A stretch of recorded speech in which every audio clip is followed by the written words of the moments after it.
The coast of the Gambia can be likened to a magnet. It does not only pull tourists from Europe but also fishermen from the west coast of Africa, including Ghana.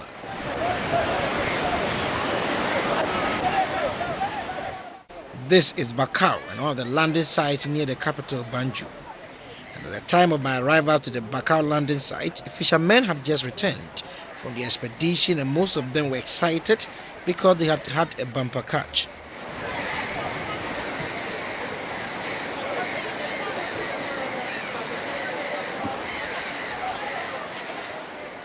The work of these fishermen do not only help put food on the tables of many a Gambian and even other nationals in the ECOWAS market, but also create jobs. These women who deal in fish are always on hand to buy from them.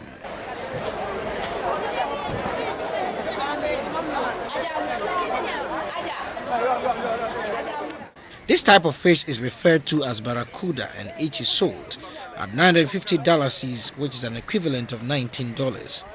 And to ensure that individuals who came to the Bakau landing site to buy fish do not have to bother themselves about removing the scales or dressing the fish, these young men are always available to do it for a fee. They told me the fee depends upon the type of the fish they are working on, and a barracuda attracts a fee of about $50, which is a little over $1.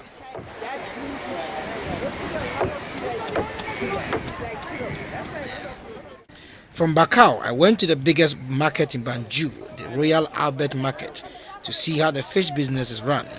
The market, which was named after Queen Victoria's husband, Prince Albert, is located on the Liberation Avenue. This is the first market built by the British colonial people. In the colonial market, what do they sell here? They sell all types of foodstuffs: baobab, couscous, sorrel juice. You can see corn. They specialize on foodstuffs only. And spices things, you know. And you can come inside. It is essentially an emporium that is pungent, lively, and bustling with a large selection of vividly designed fabrics. The fabric business is big in the Gambia, and it is exciting to see even children displaying their sewing skills. This area is the import-export market. Our main import is from Indonesia, Dubai, China, and Bangkok. Some of the traders said that when the Ajame was in power, the tax system was so harsh that each sewing machine attracted a yearly levy of about $40. This to them made their clothes very expensive, but now with his exit, they are hopeful that things will change for the better. The Albert Market is laid out with a labyrinth of alleys and hundreds of rickety stalls and purpose-built shops.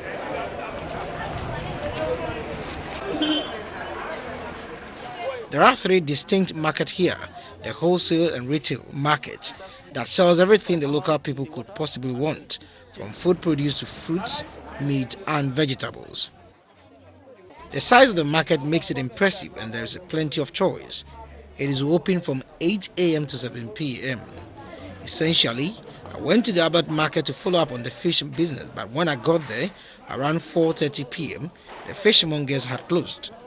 This area is the fish market, but you are not fortunate. You are late.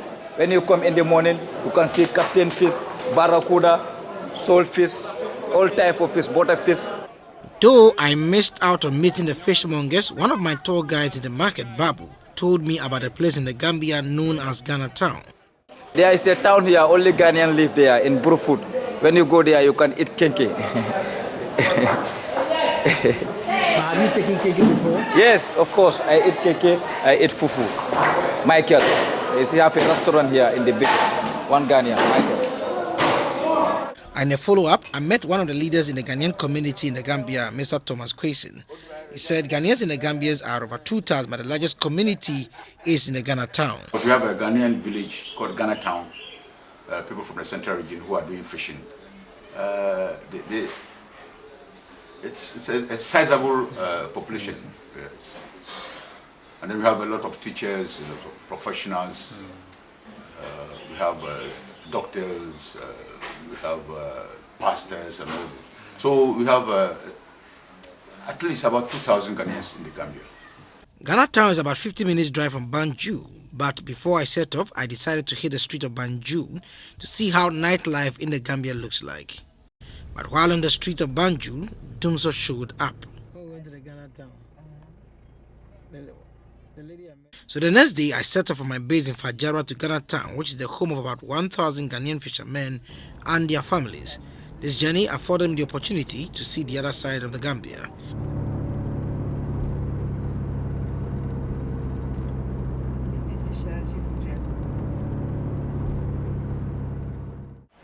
I observed that in the Gambia, vendoring fruits such as orange is done by men and not women as it is in Ghana.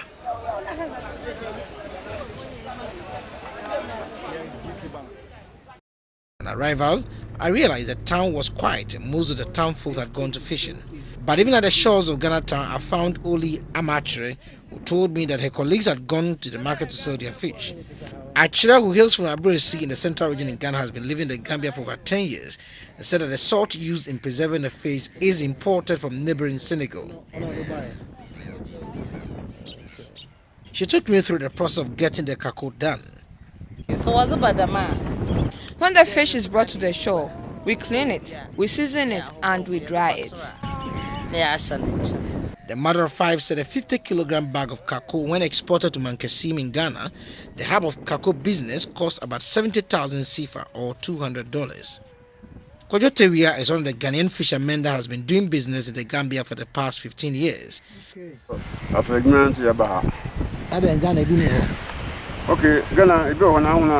We came to Gambia because these type of fish can hardly be found in the Ghanaian water. Just beside Kojo Tewia were two teenagers, Presla and Imu, whose parents are also into fishing. Presla, who used to stay at Caprise in Accra, came to the Gambia in February 2017. Both shared their dreams with me. What class are you? 6. What class is? I am in class 6 and I want to be a lawyer. I want to be a pilot. Achire said one of the challenges facing Ghanaians in the Gambia is a resident permit, which attracts an annual fee of about $50.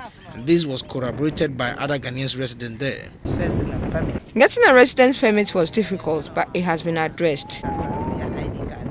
Here, without your ID card, it's difficult for you to do so many things. When you go to the bank, if you don't have your ID card, you will not be able to cash your money. And without your ID card, even when you walk on the streets, immigration will be out looking for your ID. If you don't have it, you will be locked. Even first, you will be beaten and put behind bars. Before you will be released, you have to get someone to come and then sign for you, and then you will be released. Kojo Tewia said when they go to the sea, they sometimes spend 1 month or a week before returning.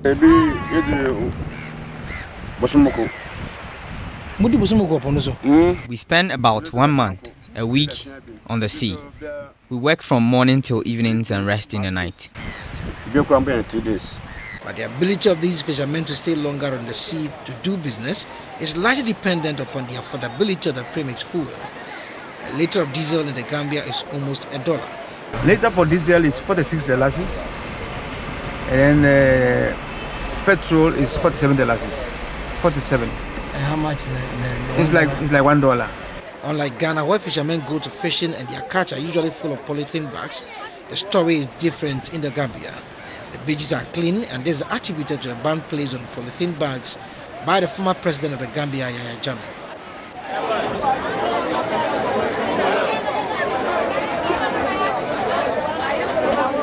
I think about 2 years ago, Yahya Jammeh banned the importation of polythene bags, and he was very, very, very strict on that. People were sent to prison for importing polythene bags after that ban, and others were heavily fined. So this is why you hardly see any polythene bag anywhere in this nation. And in order to be abreast with development back home in Ghana, Amachere told me she has bought a decoder that enables her to watch television channels from Ghana, and this includes Ghana Television. Adum TV3, GRTS, Roy TV, Case TV, Joy Prime, Trust TV, GTV. Ghana Town, I came back to Banjul, but I realized that Gambia's contribution to the supply of Kako to Mankasim, which is the hub of Kako business in Ghana, cannot be underestimated. Though there is no comprehensive studies done to show how much Ajuachere and Kojotewia have contributed towards the running of the Kako business in Ghana, it is obvious that these men and women at the Mankasim market largely depend upon them to make a living. Edward Nyarko, reporting from the Gambia.